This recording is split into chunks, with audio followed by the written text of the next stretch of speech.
Are you seeking a way to level up your English skills? Have you attempted reading, only to find yourself frequently bored or overwhelmed by the difficulty? Dive into this engaging story. She was a large woman with a large purse that had everything in it but a hammer and nails. It had a long strap, and she carried it slung across her shoulder. It was about 11 o'clock at night, and she was walking alone when a boy ran up behind her and tried to snatch her purse. The strap broke with the single tug the boy gave it from behind. But the boy's weight and the weight of the purse combined caused him to lose his balance, so, instead of taking off full blast as he had hoped, the boy fell on his back on the sidewalk, and his legs flew up. The large woman simply turned around and kicked him right square in his blue jean sitter. Then she reached down, picked the boy up by his shirt front, and shook him until his teeth rattled. After that, the woman said, "Pick up my pocketbook, boy, and give it here." She still held him, but she bent down enough to permit him to stoop and pick up her purse. Then she said, "Now ain't you ashamed of yourself?" Firmly gripped by his shirt front, the boy said, "Yes, Mom." The woman said, "What did you want to do it for?" The boy said, "I didn't aim to." She said, "You a lie."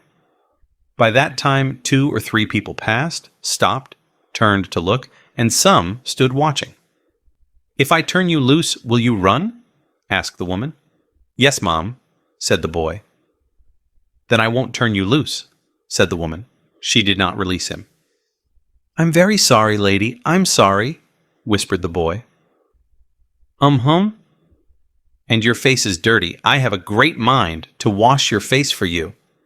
Ain't you got nobody home to tell you to wash your face?" "No," said the boy. "Then it will get washed this evening," said the large woman, starting up the street, dragging the frightened boy behind her. He looked as if he were 14 or 15, frail and willow-wild, in tennis shoes and blue jeans. The woman said, "You ought to be my son. I would teach you right from wrong. The least I can do right now is to wash your face. Are you hungry?" "No, Mom," said the being dragged boy. "I just want you to turn me loose." "Was I bothering you when I turned that corner?" asked the woman. "No, Mom." "But you put yourself in contact with me," said the woman.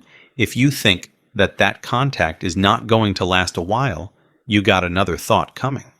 When I get through with you, sir, you are going to remember Mrs. Luella Bates Washington Jones." Sweat popped out on the boy's face, and he began to struggle. Mrs. Jones stopped, jerked him around in front of her, put a half Nelson about his neck, and continued to drag him up the street.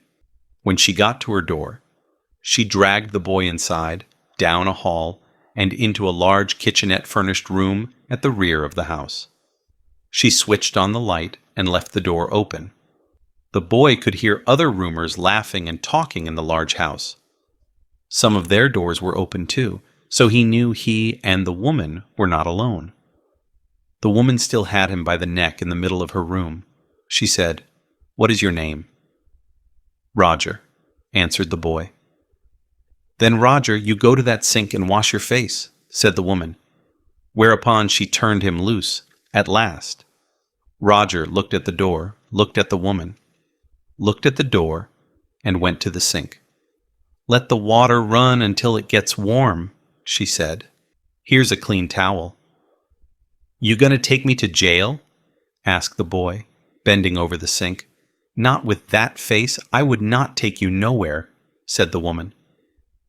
"Here I am trying to get home to cook me a bite to eat, and you snatch my pocketbook. Maybe you ain't been to your supper either, late as it be, have you?" "There's nobody home at my house," said the boy. "Then we'll eat," said the woman. "I believe you're hungry or been hungry to try to snatch my pocketbook." "I wanted a pair of blue suede shoes," said the boy. "Well, you didn't have to snatch my pocketbook to get some suede shoes," said Mrs. Luella Bates Washington Jones. "You could have asked me, ma'am?" The water dripping from his face, the boy looked at her.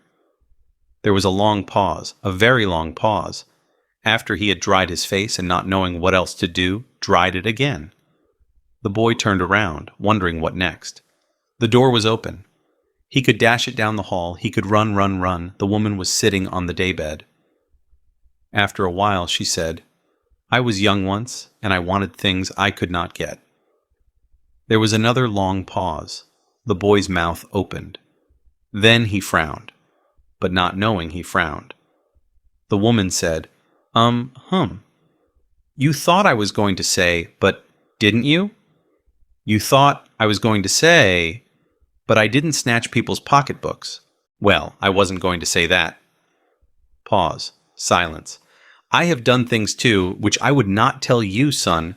Neither tell God if he didn't already know. So you sit down while I fix us something to eat. You might run that comb through your hair so you will look presentable. In another corner of the room behind a screen was a gas plate and an icebox. Mrs. Jones got up and went behind the screen. The woman did not watch the boy to see if he was going to run now, nor did she watch her purse, which she left behind her on the daybed. But the boy took care to sit on the far side of the room where he thought she could easily see him out of the corner of other eyes if she wanted to. He did not trust the woman not to trust him. And he did not want to be mistrusted now. "Do you need somebody to go to the store?" asked the boy. "Maybe to get some milk or something?" "Don't believe I do," said the woman, "unless you just want sweet milk yourself." "I was going to make cocoa out of this canned milk I got her." "That will be fine," said the boy. She heated some lima beans and ham she had in the icebox, made the cocoa, and set the table. The woman did not ask the boy anything about where he lived, or his folks, or anything else that would embarrass him. Instead, as they ate, she told him about her job in a hotel beauty shop that stayed open late, what the work was like, and how all kinds of women came in and out, blondes, redheads, and Spanish. Then she cut him a half of her 10-cent cake. "Eat some more, son," she said. When they were finished eating, she got up and said, "Now here, take this $10 and buy yourself some blue suede shoes. And next time, do not make the mistake of latching onto my pocketbook, nor nobody else's, because shoes come be devilish. Like that will burn your feet." "I got to get my rest now, but I wish you would behave yourself, son, from here on in." She led him down the hall to the front door and opened it. "Good night." "Behave yourself, boy," she said, looking out into the street. The boy wanted to say something else other than "Thank you, ma'am," to Mrs. Luella Bates Washington Jones, but he couldn't do so as he turned at the barren stoop and looked back at the large woman in the door. He barely managed to say "thank you" before she shut the door, and he never saw her again.